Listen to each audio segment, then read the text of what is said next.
And hello, everyone. We are in the Puppetry and Education breakout room on World Puppetry Day 2021. I am your room host, Aretta Baumgartner, Education Director at the Center for Puppetry Arts, and proud to be a member of both Puppeteers of America, currently serving as president of that organization, and also proud member of UNIMA-USA. And now, back to the breakout room.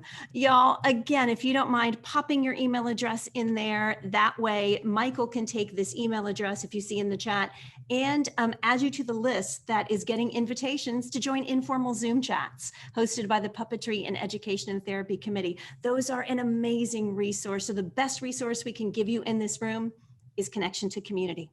And that is what that does. So if you'd like to be invited to those Zooms, you can be a participant, you can be an observer, but they're informal conversations and also some formal presentations that talk about puppetry in education and puppetry and education.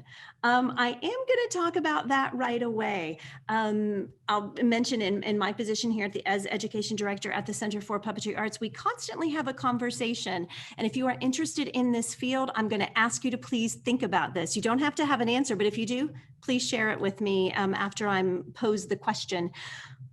What is the difference between puppetry in education and puppetry and education? I know that seems like a small consideration, but it is not. In naming this room, we had that conversation.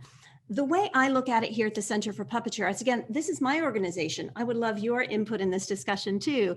Puppetry in education. We look at puppetry in education as practical classroom applications. It is puppetry to teach curriculum, puppetry as theater history. I would call that more arts integration. Equal effort in curricular standards and arts integration. That's what arts integration means in our world. In equal reference, equal respect for both curricular standards and the puppetry. That to me is puppetry in education. Puppetry and education, we can look at that here at the Center for Puppetry Arts and some people that practice in this world too, as those intangible things, those not quantifiable things. I don't like the term soft skills because I think to me, soft skills give it a little bit less heft. Soft skills meaning communication, collaboration, teamwork, body positivity, movement confidence, social skills, social and emotional language, right? Puppetry and education means that through puppetry, we can also gather all of these soft skills. So I'm curious in this space, does anyone have a thought? Share with me, how do you celebrate puppetry in education? That is practical classroom applications. Let's start the conversation if you don't mind, Michael. I'm going to put you on the spot. Puppetry in education, practical ways to use it in curriculum. Any thoughts on that? And then anyone else can toss it in the chat or join us and ask that question. I'd love to spend about 5 minutes unpacking that. So as I grab some emails from the chat, we're talking about puppetry in education, where we're looking at this idea of puppetry being an aspect to learn about other subjects. Am I understanding you correct? Correct. Good. Yeah, you know, that's what's most exciting about me when I have elementary and early childhood teacher candidates come to see me, because they don't even think about that. They're so worried about just teaching the content that they're not finding the fun, creative ways in which we can share and teach our students through different mediums and ways in which we can connect that. And when we see that, I know I always see that light bulb go off in those students. They go, oh, this is why I wanted to be a teacher. That's what they tell me. I wonder, has anybody else saw that aha moment when either you or one of the teachers that you're working with, or maybe a student teacher or somebody has gone, hey, I never thought of it that way. Or maybe you're even a teacher in the space who's had the pleasure of working with the puppeteer. And again, no pressure to speak, but please do feel free to unmute that microphone right now and share with us any aha moments in your classroom or any examples of how you use puppetry or have seen puppetry being used to teach a curricular subject. Rosemary from Minneapolis. Hi, Rosemary. I retired from my preschool teaching, unfortunately, early last spring because of COVID. But every year we had an emphasis in our pre-K classroom on learning music education and learning some basic concepts about musical terms, as well as learning a story. And traditionally, we always did a couple of weeks of Peter and the Wolf with the music, with the wonderful video from Jim Gamble, some other pieces. And we always had hand puppets out at our puppet stage, and we would play the music, and the children's experience of the music and understanding the different instruments that they were learning about, the tempo, the volume, all those kind of things, were enhanced by being able to use hand puppets. And we also made stick puppets that they took home. And parents would say to me, oh, Henry came home and he knew the whole story about Peter and the Wolf. And of course, there's very many different versions about how Peter and the Wolf ends. Sometimes the duck survives and sometimes the duck doesn't. But it was an experience that was always more fulfilling in our curriculum than just playing the music, just looking at books, but having the puppets, because of course 4- and 5-year-olds don't want to sit still and do that stuff. They want to act out things. So it was developmentally appropriate and it was fun. And then at the end, you know, sometimes they carried on the puppet play for weeks after we were done talking about it. Thank you. Thank you, Rosemary, for that example, and congratulations on your retirement. I know it might not have been the reason or the timing that you chose, but No, it's it well wasn't. deserved. Well deserved indeed. Anyone else have any thoughts to share, examples to share about puppetry in education, ways that you have seen puppetry used to teach a curricular subject? Puppetry to teach social studies, puppetry to teach science, puppetry to teach any, you know, even theater, right? Any formal curricular subject? Any examples of that in our space? And it looks like Jennifer has one. Yes, I teach. I'm in Sonora, California, in the foothills near Yosemite, and I have developed and teach a puppetry curriculum through the grades at a Waldorf school, which is a private school celebrating arts in the school. And I've been doing this for 22 years, so I have extensive experience doing this. And so each grade makes a different style puppet and then puts on a performance that's drawn out of their curriculum. So and a lot of it's felting and sewing, and I, with the younger children, I work in a block period of time, but the older kids I work in a more extensive longer time. And so there's the part about making the puppet, and then they put on a performance.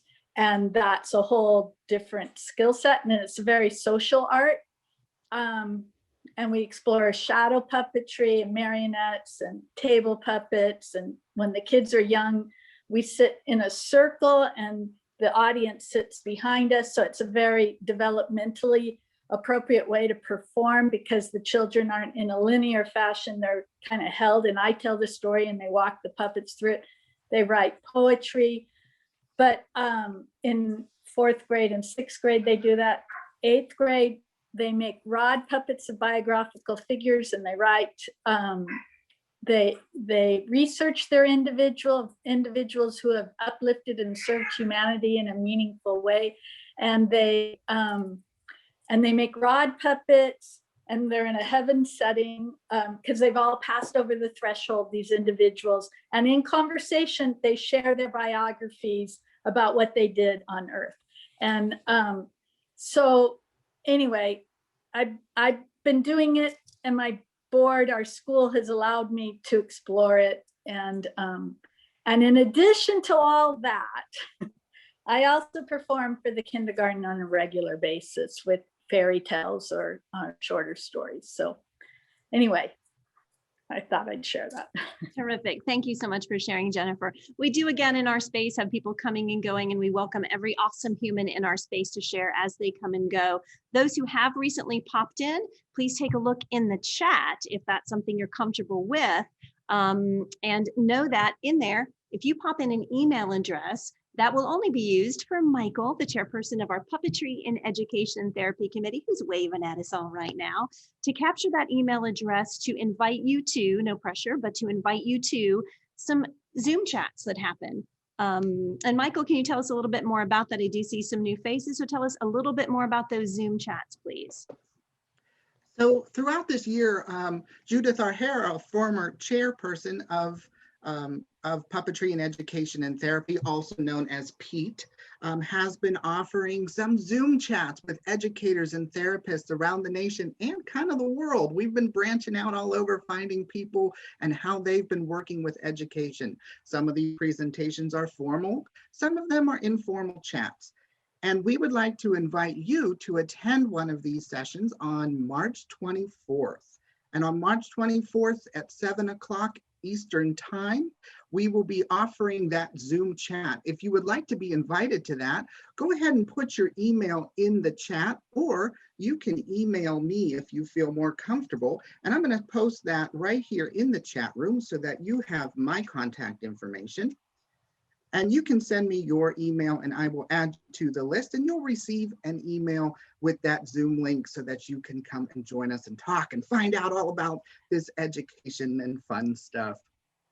Yay, thank you. You reminded me, I'm actually going to be teaching a lesson soon about social emotional growth. And you know what I like it to tell the story. Do you remember Max?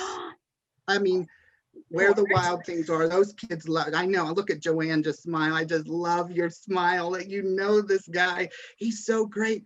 But, you know, a lot of our teachers and a lot of our teacher candidates don't actually have puppets, but they've got these plush characters and we can bring them alive, offering different opportunities. And one thing I love is adding that thought bubble, which is a great way to find out more about what those puppet characters are thinking. What are they experiencing?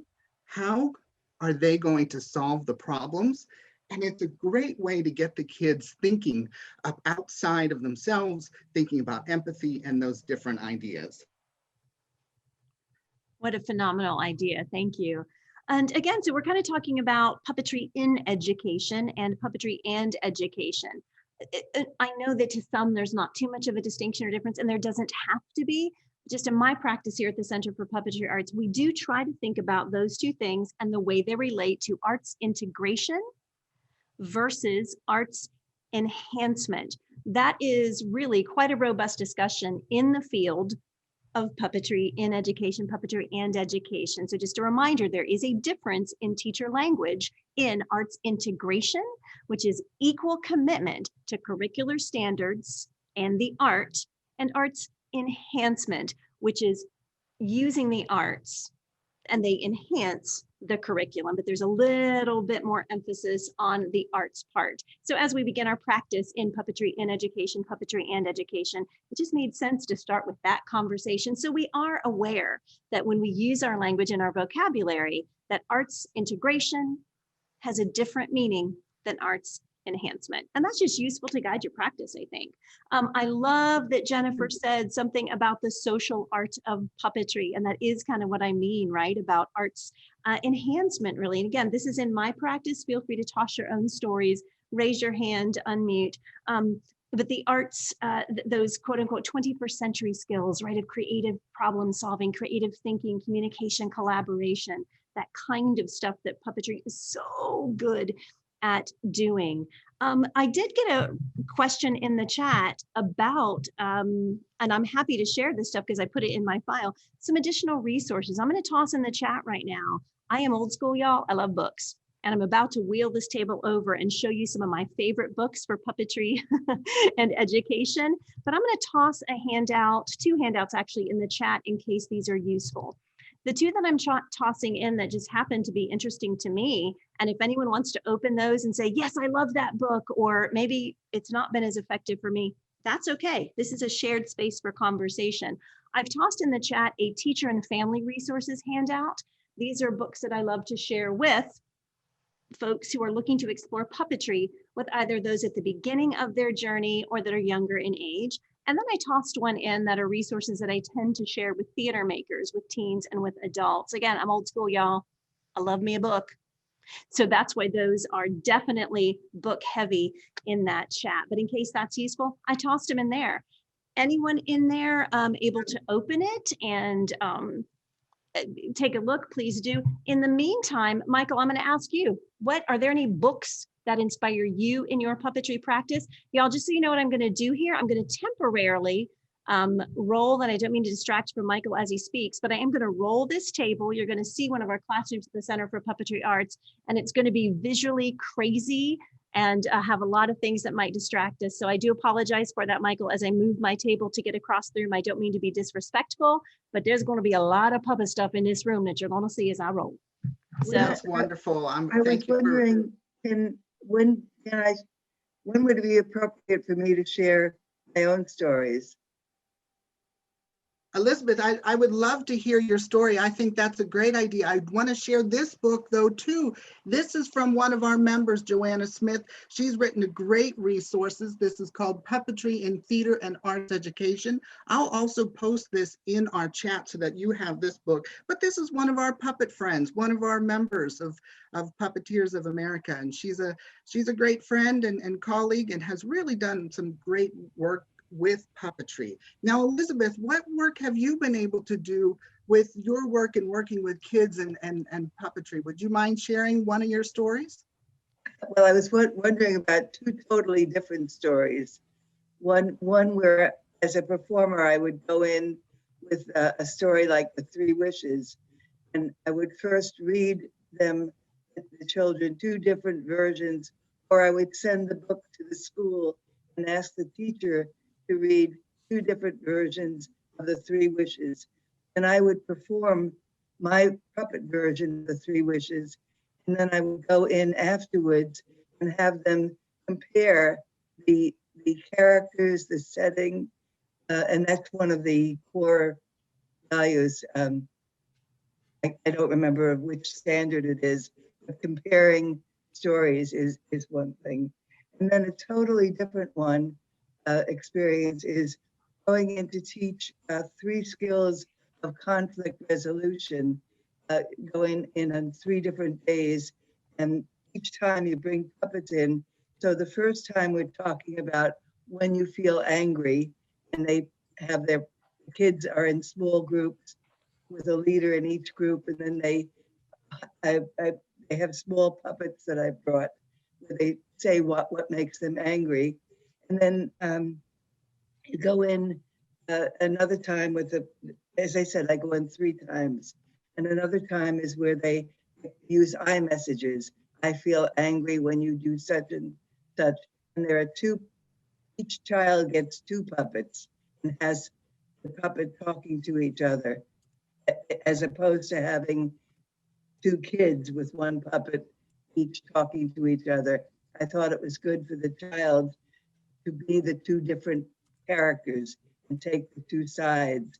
And then the third visit is when they talk about solutions using puppets again. First we talk about it and they act it out. I love that. I think it's a great way for kids to kind of see different sides. That's such a great story too. I forget about that one. I have to write that one down, The Three Wishes. That's such a great classic story. I love that. Aretta, how'd you do? Did you get moved over okay? I'm here. And again, no pressure. We will keep talking in the space until someone prevents us from doing that. So this is a conversation. Any point in time, raise your hand, unmute your mic. Please share your work, share your questions. But in the meantime, I'll just go ahead and present some things in hopes that they inspire conversation or answer some questions, right? I have rolled my way over across the room here at the Center for Puppetry Arts, and I do have a handful of books that I've kind of put in categories that I've used. Maybe they'll inspire you, and certainly anyone who has a story about one of the books or something else that goes in a category, you speak on up and let us know, because it is about sharing resources here in our puppetry and education room. In general overview, Michael already hit on it. One of my favorites, and I had it up in the space at the same time you did, Puppetry in Theater and Arts Education is a new book by the amazing Joanne Smith, who is a member of the Puppetry and Education and Therapy group. This book is fabulous. In here, you're going to find different lessons, which I love. Everything from, and what it does, it also shows the type of puppet that you can use for the lesson, and then unpacks the age range, the learning goals for each of these lessons. So it's a really practical and gorgeous, heartfelt exploration of practical classroom uses for puppets and how they connect to curriculum. It's phenomenal. So I might suggest this. And again, Michael and I were doing show and tell at the same time. So that's beautiful. Here's the classic in our field, y'all. Puppetry in Education and Therapy. This stunning book, the subtitle is Unlocking Doors to the Mind and Heart. This is a selection of essays edited by Matthew Bernier and Judy O'Hare. And Judith O'Hare, Michael referenced Judith earlier, the former chairperson of the Puppetry and Education and Therapy Committee. She co-edited this book. It's a collection of essays that are really beautiful. I love to take this into classrooms and into all sorts of settings to introduce people to the topics and thoughts that are in these fields. Notice this one has equal weight in puppetry and education and puppetry in therapy. They are related but separate.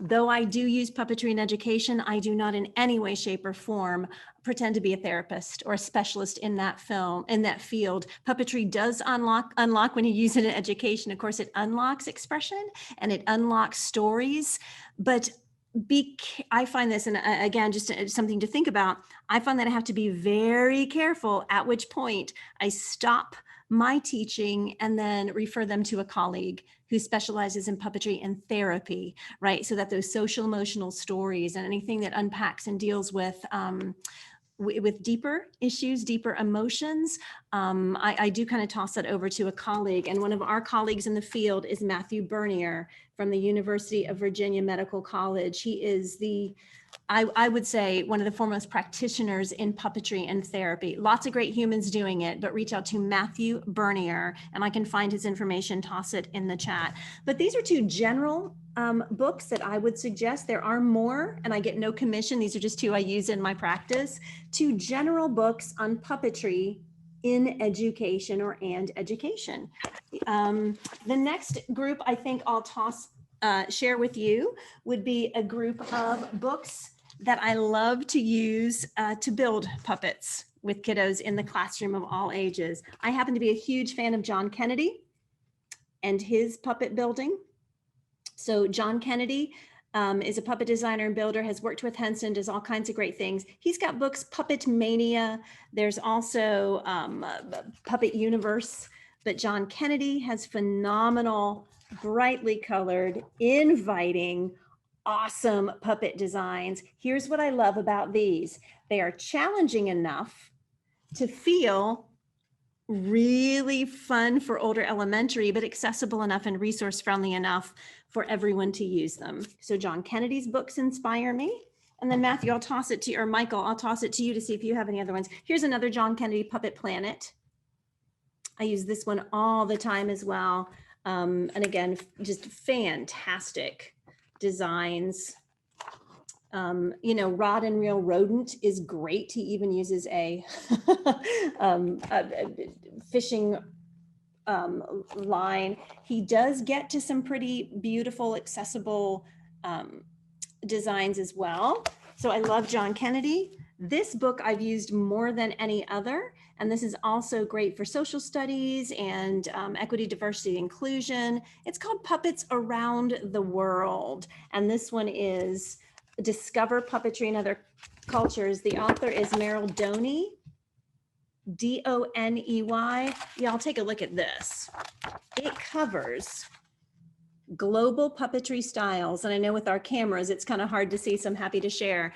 We see dancing puppets from Poland and India, hand puppets from China, paper mache glove puppets from Britain, carved wooden puppet examples from Mali and Tunisia, shadow puppets from Indonesia, comic shadow puppets from Greece and Turkey. Anyway, take a look at these phenomenal designs. Let me just show you one of my favorites. The rod puppet, and I know them also some Wangolek. I use this. It's gorgeous. One-page descriptions, how to build things that are challenging enough to be exciting for kids. And I would say grades 2 through, I've used it with high school as well, but also accessible enough, including a Ningyo Joruri or Bunraku. So in terms of global puppetry, I love this one. And then I'm going to open it up to see if anyone else in our space has any other books that they like to use with kids. Hard to find this one, but this is one of my favorites too. The Most Excellent Book of How to Be a Puppeteer. And this is by Robert Lade, or Roger Lade, my apologies, L-A-D-E. What I love about this one is it doesn't just give you puppet designs, it gives elements of performance. We always say at the Center for Puppetry Arts, it's arts and crafts until it performs, then it becomes a puppet.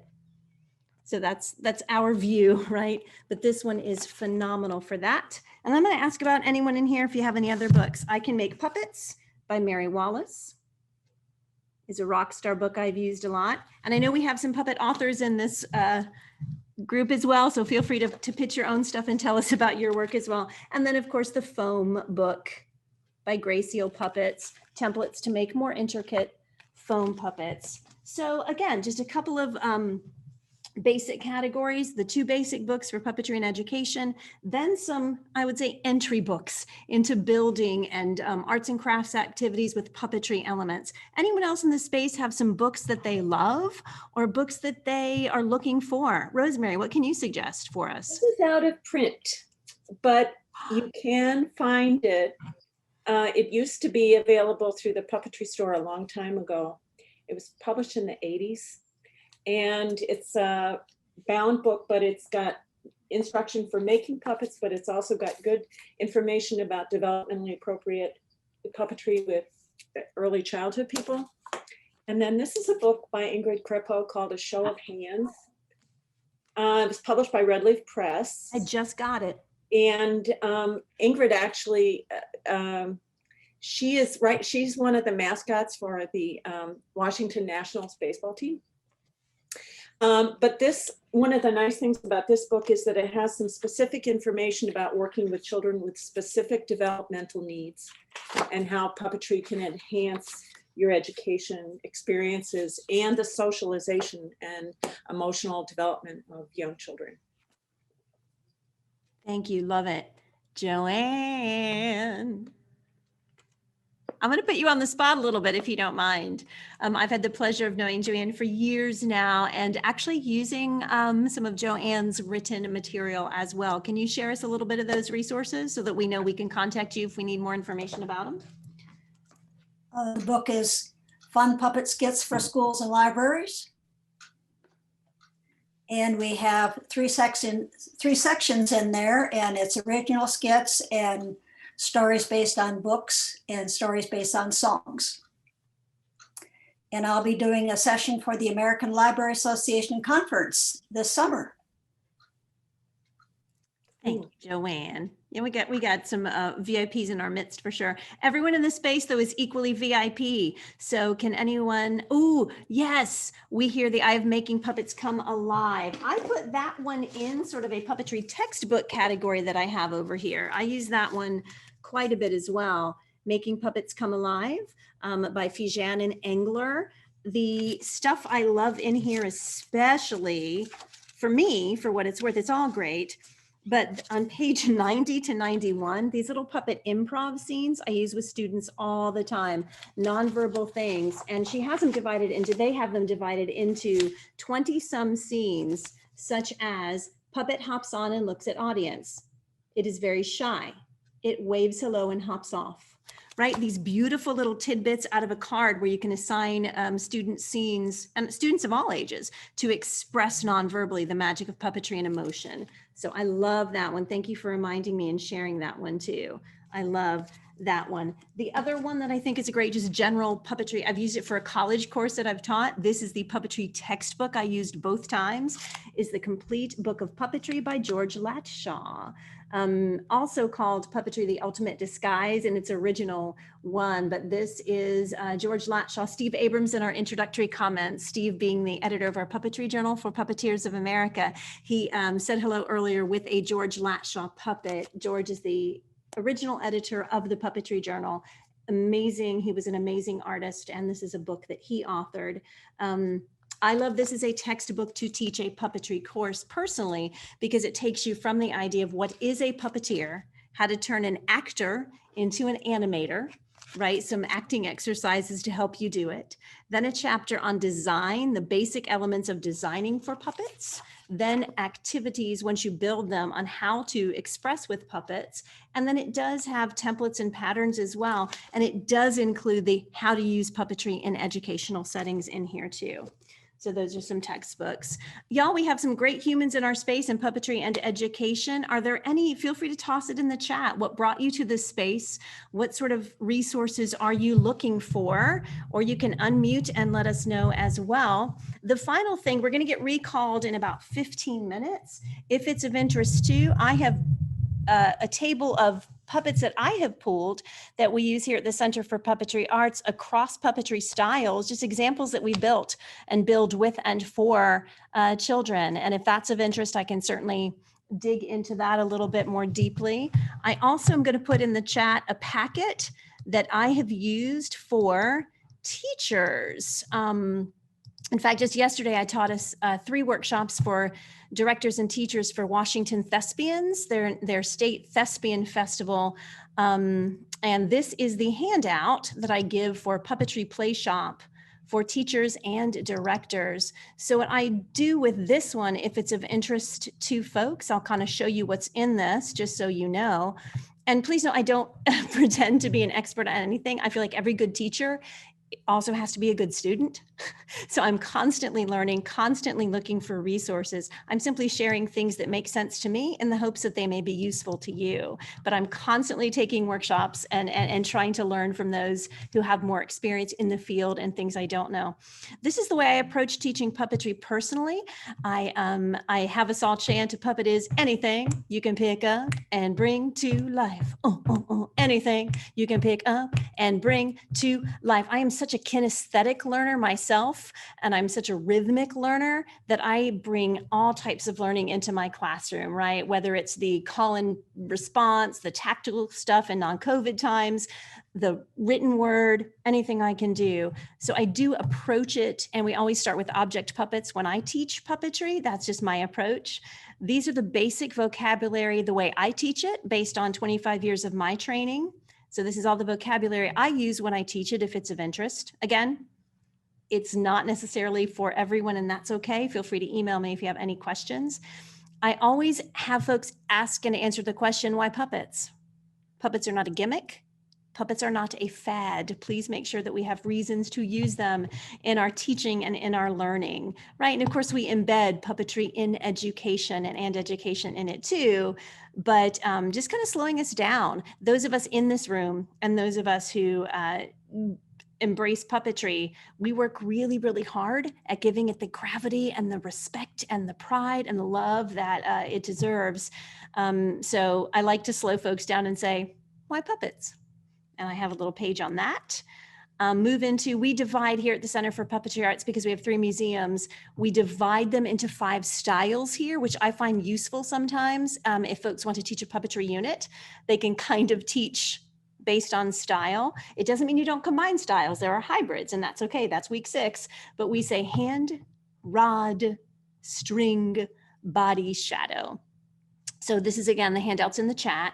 And then I've added some books down here. The final one, it's not exhaustive, but it is pretty robust. Some advanced learning opportunities in puppetry, so that we in this room as puppetry educators, teachers and students can get more training. These are workshops in puppetry or degrees in puppetry. So again, that's in the chat too, if that's useful.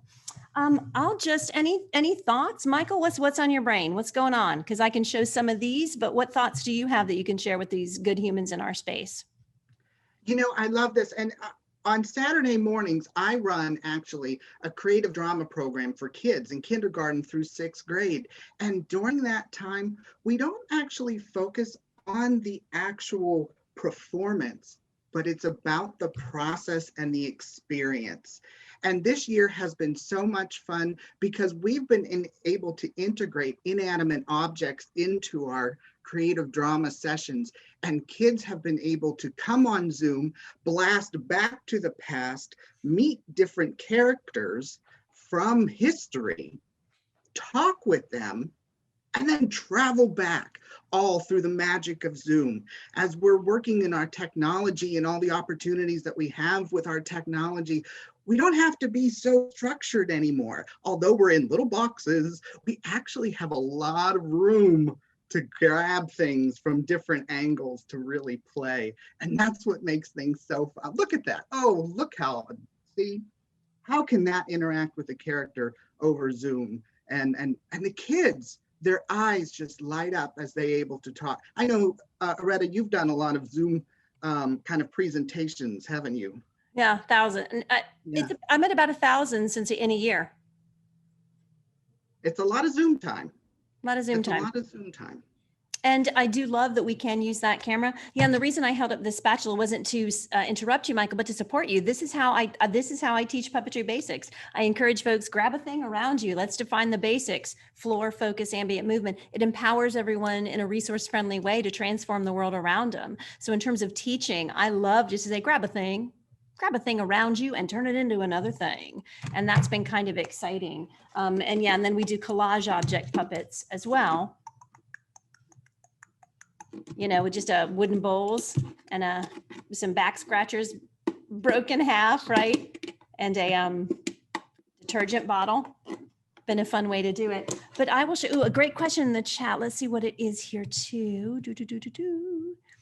Awesome. I'll just go ahead and, pardon me, I'm looking in the chat here. Oh, perform tales, beautiful. Do you have templates for the characters or know where I could get them? So first of all, you are great at resource person. If you are also a media specialist, a librarian, I bow to you for keeping magic of story and learning alive. Thank you. There are some great templates for those characters in this book that is increasingly hard to find, but is brilliant. Puppets for Dreaming and Scheming. There's some great ones in there, but I do also have some templates for those here at the Center for Puppetry Arts, and you can get to me too at, and I'll show you some examples here in a second, just my full name, Aretta Baumgartner at puppet.org, and I'm happy to share those if you pop off an email. And I'll show you the kinds of puppets that we tend to use. So in our shadow puppet work here at the center, we will do an awful lot of cardstock with, let me get this little chat box out of the way. We do an awful lot of cardstock, and yes, we're old school in terms of paper fasteners. We love using those paper fasteners, usually 3 articulated parts. And our chopsticks that we use, we tab them on the back so that there's a little bit of, I'll kind of show you, so that we can really press them against a screen. So there's a little bit of extra space at the top, about a finger length of masking tape, and then taking the ta-ta-ta-ta tape like a ta-ta-ta-ta-tee, ta-ta-ta-ta tape like a ta-ta-ta-ta-tee at the top. That way when you stick it on the part, that chopstick on its tab can stick right on out and let you go flat against that shadow screen. So the shadow puppets that we tend to build here, we do band saw these. So we'll trace them on a piece of paper and then make stacks of about 200 sheets of cardstock and then band saw to do our multiple ones. We also connect with our friends at a local theatrical supply store, and they donate to us little sample boxes of theatrical lighting gels. And that's what we use to get color in our shadow puppets. So contacting a costume shop, theatrical supply store, heck, even a university or a theater company that does lighting, they often have little sample boxes or little sample books of theatrical lighting gels. Even scraps, they've got scraps galore. Just ask them to save it for a week and you're good to go for years. And those make a great bit of decoration. So those are some of our shadow puppets. We did some French shadow puppets too, just with a simple pulley, bringing our simple machines in, just pulling down. Hello, how's it going? Good to see you. Yeah, hello, Puppetry and Education Zoom people, hello. Right, just that little, a nice little pulley. for an articulated part for a shadow puppet. When we move into more of our categos type on our global puppetry traditions, we love to go ahead and get a little messy. This is with a tiny bit of vegetable oil on top of permanent markers, and you'll get that beautiful translucence that shows beautifully. So we wipe just a little bit of vegetable oil. We try to be resource friendly and make sure we don't waste it, but just a little bit of vegetable oil on top of permanent marker will give you a gorgeous translucence for your shadow puppets. Moving over our hand puppets. Of course, gosh, what you can do with boxes is ridiculous. This is, yeah, hello, this is a witch from Hansel and Gretel, yeah. Just a little box we cut in half to use with foam scraps. And we get foam scraps from a local carpet place that just donates them all to us. Carpet foam. We just say, hey, you got any extra? And they give us bins of this stuff for free that the kiddos can just go crazy with. So that is a hand puppet design that's been effective. We also use the cottage or the cottage cheese / yogurt things. Yeah, watch out. They make great hand puppets. Yeah, they do. Hand puppets, great. So that makes a simple template. For our little bitties, for our preschool puppetry play shops, we just use cups. This is Naked Mole Rat. We got the rights to do a little Mo Willems Naked Mole Rat program and a pink dollar store cup. Makes a great template for our little bitties, for our preschoolers.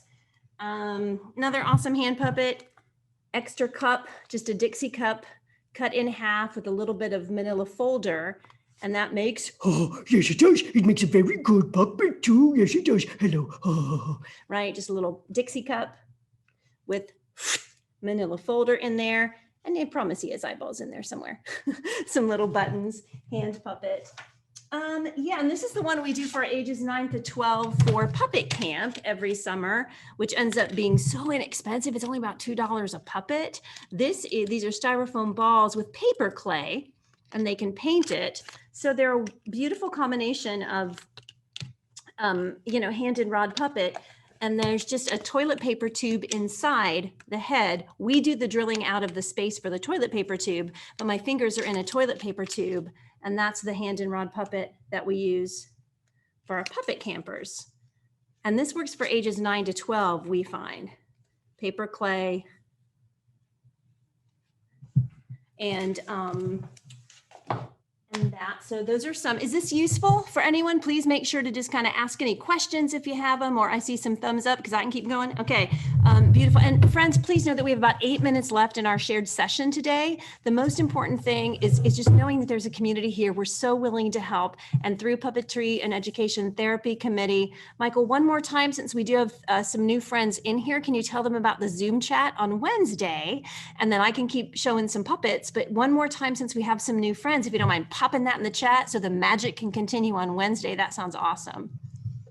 Absolutely. We've got some great conversations happening. They're continuing on and on as we're moving forward to see some more puppets. We're going to have on Wednesday at 7 o'clock Eastern Standard Time, more Zoom chat time. So join us for Puppetry and Education and Therapy at 7 o'clock. If you want to put your contact information in the chat, or feel free to email me. I will add you to the list, and more information will be coming your way.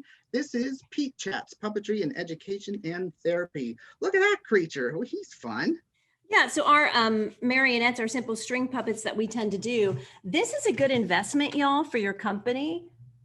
Have a paint paddle person actually put your logo and your company name on it. So when the kiddos take their puppets home or play with friends, you have instant marketing as well.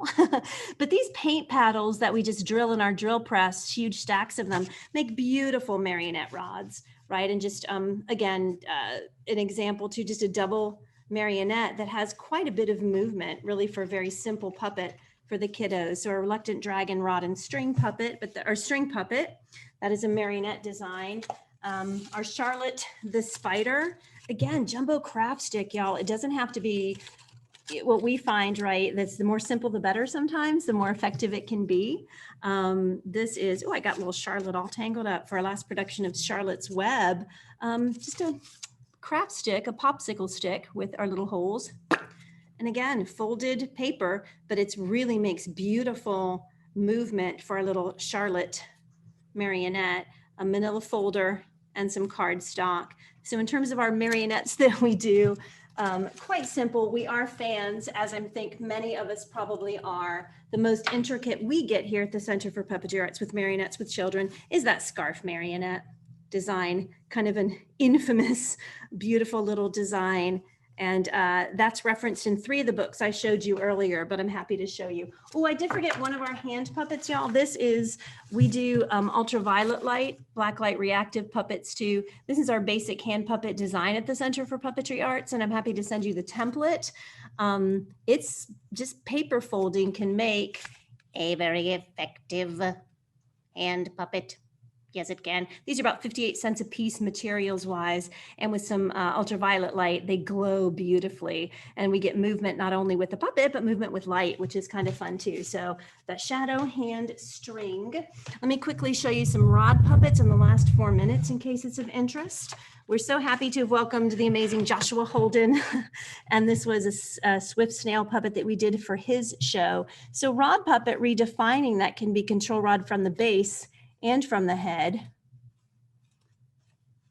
right? So double rodded control rod, just a popsicle stick, a craft stick here. Oh, sure, and the reference to 3 books again in the chat. Yeah, I'll pop those in there in just a second. But rod puppet this way is a nice little rod puppet. Our New Zealand puppet, a nice little rod and string. It's actually Maori style puppet that we want to honor that tradition. Is the rod puppet is half of one of those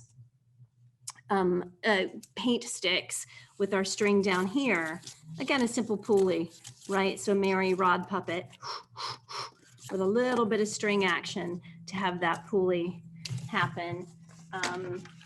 Another little double rodded puppet. This was in support of our awesome Frogtown Mountain Puppeteers and their adventures, the Sleepy Hollow. Beautiful little simple design.